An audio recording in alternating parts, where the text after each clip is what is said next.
السلام عليكم يا شباب، عاملين ايه؟ يا رب تكونوا بخير. النهارده ان شاء الله يا شباب معانا فيديو جديد ان شاء الله يعجبكم. بس قبل الكلام ما تنسوش الصلاه على النبي عليه افضل الصلاه والسلام. النهارده ان شاء الله يا شباب معانا لعبه دريم ليج سوكا 2022 مود لعبه بيس 2022. يا رب يا شباب المود ده يعجبكم. عايزك بقى صاحبي ان شاء الله انا طبعا المود ده تعبت فيه جدا، فعشان كده يا صاحبي عايزك انك تدعمنا باللايك. عايزين نوصل الفيديو ده لاكبر عدد من اللايكات. ولو انت مره شفنا وانت في القناه ما تنساش انك تشترك في القناه وكمان تفعل زر التنبيهات عشان يوصلك كل جديد لحد عندك. ويا صاحبي احنا بننزل حاجات جميله جدا ان شاء الله تعجبك.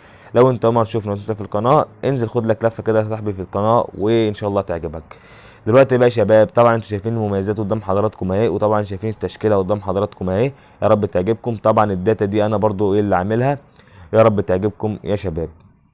طبعا دلوقتي بقى احنا بنشوف المميزات وهنشوف جيم بلاي. دلوقتي يا شباب هنشوف جيم بلاي قوي جدا ان شاء الله يعجبكم. ولو انت عايز تعرف طريقه تثبيت اللعبه طبعا في فيديو تحت في الوصف تقدر انك تروح تشوفه يا صاحبي وتعرف طريقه تثبيت اللعبه بدون اي مشاكل. ودلوقتي يا شباب هنشوف الجيم بلاي، ويلا بينا يا شباب نشوف الجيم بلاي بعد المميزات على طول. وكان معكم مصطفى من قناه مصطفى تك، ويلا سلام عليكم.